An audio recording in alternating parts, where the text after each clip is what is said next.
30 বছর ধরে যিনি টানা টেলিভিশন দেখতেছেন, আপনি ইনসাফ করে ভাবেন তো আপনার এই শুধু একটি অঙ্গ 2 চোখের জমানো গুনাহ কি পরিমাণ।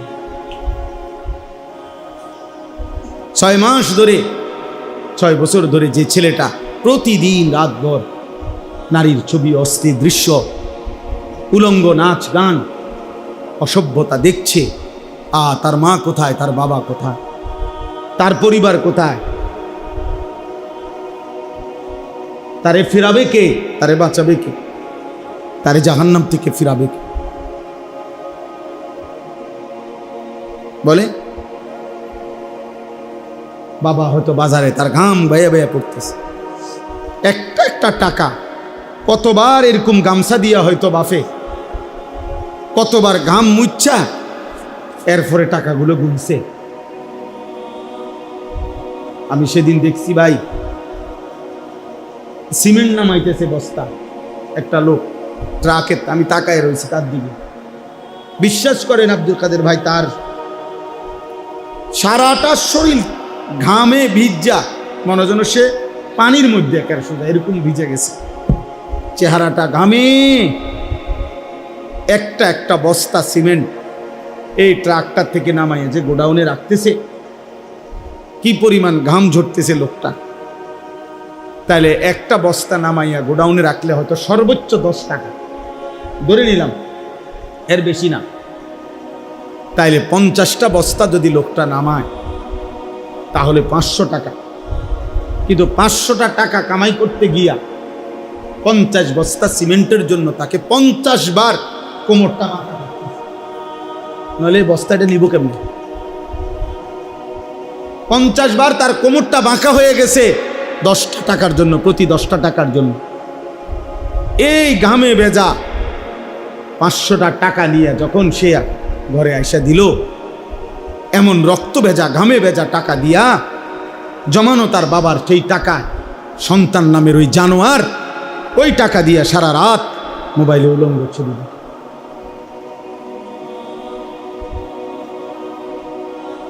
এই হাইওয়ান তার বাবার এই ঘাম ঝরানো টাকা, ওইখান থেকে তারে 200টা টাকা দিছে,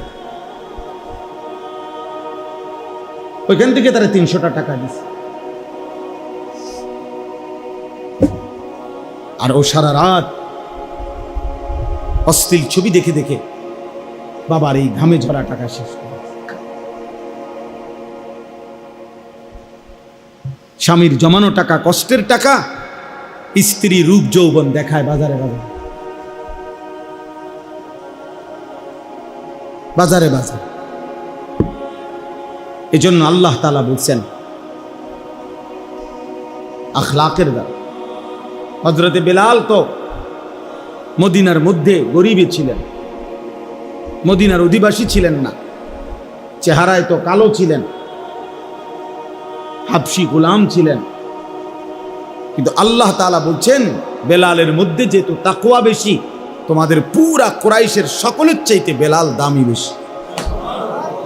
ইন্না আকরামাকুম ইনদাল্লাহি আতকাকুম, এই আয়াত সরাসরি হযরতে বেলালের জন্য নাজিল হয়েছে। প্রথম হযরতে বেলালের প্রশংসা করতে গিয়ে আল্লাহ খুদ কোরআনের আয়াত নাজিল করছে। এই বেলাল এই মসজিদের মুয়াজ্জিন, আল্লাহ বলছেন তোমাদের মধ্যে সর্বোত্তম সম্মানিত ওই ব্যক্তি যে যত বেশি, যে সবচেয়ে বেশি আল্লাহকে ভয় করে। বেলালের কলিজায় আল্লাহর ভয় আছে, অতএব সে আকরাম, সবচেয়ে সম্মানিত। সম্পদ না থাকে, সম্পদ না থাকে। আজ আমরা বারবার আপনাদের কাছে আমরা এটা বলি, আজকে আমরা আমাদের মুসলিম সম্প্রদায়কে এটা বুঝাইতে পারতেছি না। ছেলে বুড়ো, ঘরের নারী পুরুষ, বাবা মা, সবার ফিকির একটা টাকার অঙ্কে হিসাব। সবাই মিললে রোজগার কত, বাপের আয় কত, পুতের আয় কত, আরো কিভাবে উপার্জনের আর কি হইতে পারে, দামদার কি কি আছে কামাই রোজগারির, আর কি, এইটা নিয়ে 24 ঘন্টা জল্পনা কল্পনা, বুদ্ধি ফিকির, পরামর্শ, জামাই বউর আলোচনা, সন্তানদের সাথে মুজাকারা, আলোচনা, সব উপার্জন। অথচ স্বামী স্ত্রী একবারও আলোচনা করে না যে আমরা দুইজনের, এই যে ছেলেটা 16 বছর, ও যে এক ওয়াক্ত নামাজ পড়ে না, আমাদের কি হবে আর ওর কি হবে? আমাদের এই মেয়েটা যে পর্দা করে না, আমার এই 16 বছরের ছেলেটা যে সারাদিন মোবাইল টিপে রাতভর দিনভর, খোদার 365 দিনে কোনো দিন ফজরের নামাজ পড়ে না, 1 বছরে যে কোনো দিন ফজরের নামাজ পড়ে নাই, এটা মানুষ না জানো তো হাইওয়ান। আমরা কিতাবে স্পষ্ট পড়ছি, আরবি কিতাবে, ভিন নারী, নারীর ছবি, নারীর দৃশ্য, রাস্তার নারী অশ্লীল দৃশ্যের দিকে যে তাকায়, কিতাবে লিখছে ও যেন ওই কুকুরের মতো যে কুত্তা মাংস নিয়া গোশত নিয়া কারাকারি করে।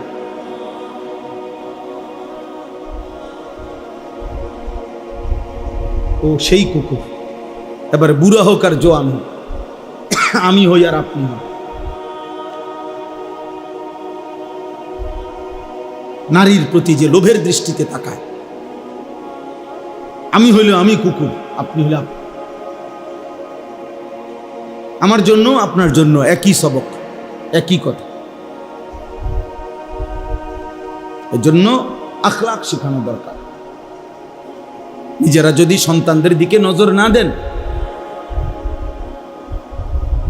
ফেরেশতা এসে ঠিক করে দিবে এটা না। আরেকবার আবু বকর সিদ্দিক, ওমরে ফারুক কবর থেকে এসে ঠিক করে দিবে না রে বাপ।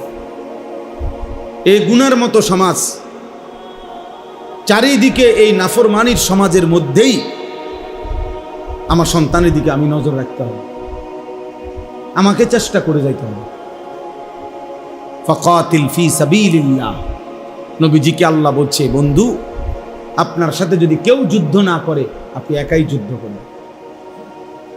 কোরআন শরীফের আয়াত, সূরা নিসার মধ্যে ফাকাতিল ওয়াহিদ মুযাক্কারে আছে, আপনি একাই লড়াই করবেন, একাই, কেউ নাই, অসুবিধা নেই। হযরতে হুযাইফা রাদিয়াল্লাহু তাআলা আনহুকে নবী বলছে, তোমার সাথে যদি কেউ না থাকে, ওয়ালাউ আনতা আদদা বি আসলি শাজারাতিন হাত্তা ইউদরিকাকাল মাউত ওয়া আনতা আলা যালিকা। নবীজি বলেন, প্রয়োজনে গাছের গোড়ালি শিকড় মারিরে, যে ভিতরের দাঁত যেদিকে কয়, এগুলোরে কি দাঁত কয়? কোনো কিছু শক্ত করে কামড় দিয়া ধরতে হইলে এটা দিয়া উপযোগী না ওটা দিয়া। এই আল্লাহর নবী বলছেন, মাড়ির দাঁত দিয়ে প্রয়োজনে গাছের শিকড়ের মতো কামড়াইয়া ধরে রাখবা মৃত্যু পর্যন্ত, তবুও তুমি একাই আল্লাহর দ্বীনের উপরে থাকবে। এই সমাজের সবাই টেলিভিশন প্রত্যেকের ঘরে কিনা লাইছে, এই কারণেই আমি কিনতে হবে না, প্রয়োজনে 1 কোটি মানুষের ঘরে কিনুক, আমি আমার আল্লাহর হুকুম মানি, আমি কিনবো না। সাফ কথা। প্রয়োজনে 10,000 টাকার ব্যবসা করুন, প্রয়োজনে পান বেচা খাইলাম, কিন্তু এরপরও আমি হারাম উপার্জন করব না। এটা মুমিন। চেষ্টা করতে হবে, চেষ্টা করলে সম্ভব। আপনি কোনো চেষ্টা ছাড়াই বাঁচার কোনো চেষ্টা না করি, আপনি কোনো ওইতো না হুজুর অনকার যুগে, হ্যাঁ কইতেন পারবেন হুজুর, সম্ভব না, না সম্ভব না। ইসলাম এখনো অসম্ভব। আল্লাহর বিধান সব অচল হয়ে গেছে এখন, আর নাকি আল্লাহর বিধান সব বাতিল? তো বাতিল হবে কেন? আল্লাহর হুকুম বাতিল হবে কেন? আর সম্ভব না হুজুর, এখনকার যুগে সম্ভব না। যদি এটা বিশ্বাস নিয়ে কেউ বলে, যদি কেউ দিল থেকে কথা বলে, ওই বেঈমান, ও কাফের। যদি কেউ বিশ্বাস নিয়ে বলে যে দিল থেকে, যে সুদের থেকে বাঁচা, কিস্তির থেকে বাঁচা এখনকার যুগে হুজুর আর কোনোভাবে সম্ভব না, তো মনে রাখো তুমি বেঈমান, তুমি মুশরিক। মুশরিক। আল্লাহর বিধান ইসরাফিলের ফুঁ পর্যন্ত মেনে চলা সম্ভব সম্ভব। আল্লাহ তাআলা কিয়ামত পর্যন্তের জন্য এই বিধান দিয়েছেন। অতএব অসম্ভব আমি চেষ্টা করতে হবে, অসম্ভব বলার কোনো সুরত নেই।